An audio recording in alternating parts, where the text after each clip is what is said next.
Bonjour, qu'est-ce qui se passe aujourd'hui dans le monde? Enfin, surtout dans ma tête, on va dire plutôt.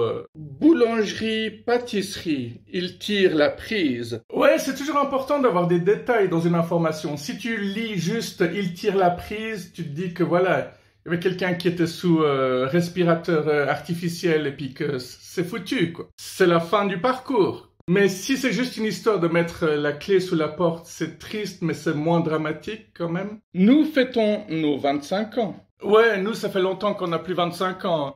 Ce que les stars disent de nous, bah la même chose que nous sur eux. Ils doivent nous détester à ce stade-là. Vous êtes nos meilleurs reporters. Merci, mais n'exagérons rien. Retournons sur un quart de siècle d'actu. Attends, j'arrive même pas à faire l'actu d'aujourd'hui. Qu'est-ce que tu veux que j'aille 25 ans en arrière Est-ce qu'il y en a qui font l'actu en tutu? T'imagines, tu mets un tutu, puis tu donnes l'actualité. Alors, je suis quelqu'un qui garde beaucoup de choses, mais parfois, je trouve des trésors. On dirait les plus petites toilettes du monde. Et si tu appuies là-dessus...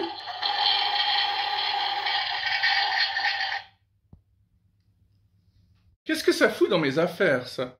Ça me rappelle un truc complètement improbable. Mon père, qui était assez patriarcal, machiste, un vrai homme, quoi. Bon, déjà, ça a créé des conflits parce qu'on était très différents. Il trouvait qu'un homme qui fait pas du sport, c'est pas un homme, mais il disait aussi que quelqu'un qui n'a pas fait l'université est aussi un raté.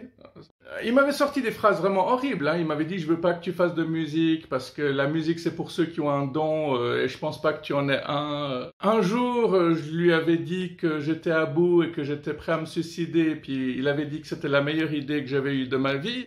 Alors là, je vous dépeins un portrait atroce, mais lors de son décès, il est quand même parti en bons termes avec moi parce qu'on a eu le temps de se réconcilier. Mais il y a des souvenirs improbables qui me sont revenus, c'est qu'un jour, il m'avait demandé ce que je voulais pour mon anniversaire et je lui avais demandé de m'acheter une poupée et il l'avait fait sans me poser de questions. Et dans ma petite tête, ça me paraît complètement fou. C'est un truc vraiment irrationnel. Alors, qu'est-ce que c'était comme poupée? Non, ce n'était pas une Barbie, mais c'était Shera, qui était la sœur de Musclor. Les connaisseurs comprendront. Hein. Les autres, bah, on s'en fout. Là, j'ai pas le temps d'expliquer. Ma mère est encore vivante et je m'entends très bien avec elle, mais je me souviens de plein de fois où elle m'avait frappé sans raison. Je me souviens que je m'étais pris une gifle à l'aéroport, mais ça, je pense que c'était mérité parce que j'étais très impatient et très... Bah, c'est pas facile de garder un œil sur un gosse dans un aéroport. Mais ma mère faisait partie de ces personnes qui frappaient avec le pantoufle, hein, qui me rouaient de coups avec des pantoufles. Et je me souviens qu'une fois, elle l'avait fait... parce que ma première dent de lait avait commencé à branler et comme elle m'avait vu 2-3 fois avec des cure-dents, elle avait cru que c'était moi-même qui avais bousillé mes dents. Alors, j'ai 2 frères et une sœur et je suis le petit dernier, mais je comprends pas. D'accord, il y a quand même 9 ans de différence entre ma sœur et moi, mais je ne comprends pas comment une mère peut oublier qu'à un moment donné, un enfant a des dents de lait. Enfin, tu dois le savoir, surtout si tu as eu 3 enfants avant. Une fois, je me souviens que mon coude avait heurté un vase, le vase était tombé, et puis là aussi, elle m'avait roué de coups, alors que j'avais pas du tout fait exprès, alors qu'elle, elle pensait que si. Bon, je suis pas là pour dire du mal de mes parents, parce qu'il y a aussi des fois où je me suis pas fait engueuler.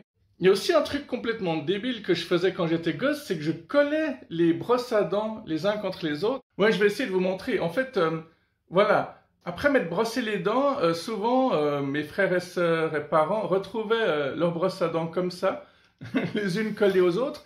Et pour ça, je ne me suis jamais fait engueuler. Je sais toujours pas pourquoi d'ailleurs. Peut-être qu'ils pensaient que c'était pas moi et que c'était peut-être un fantôme. Peut-être que là, si je leur demande pourquoi je me suis jamais fait engueuler pour ça, paf, peut-être je vais m'en prendre une. C'est peut-être même certain. C'était donc toi, espèce d'enfoiré. Toutes ces années, on pensait que c'était le fantôme du grenier. Ils vont tous me tabasser à l'américaine. Et ça fera plaisir au président Orange. Bon, là, c'est en train de partir en couille, hein. Qui utilise certainement cette brosse à dents là. On se calme. Inspire. Expire. Ce livre s'appelle euh, comme ça, hein. Et la description, bah c'est ça. Bon, je dois bientôt vous laisser parce que je dois aller faire d'autres vidéos pour la semaine prochaine. Allez, prenez soin de vous, à tout bientôt, bye bye.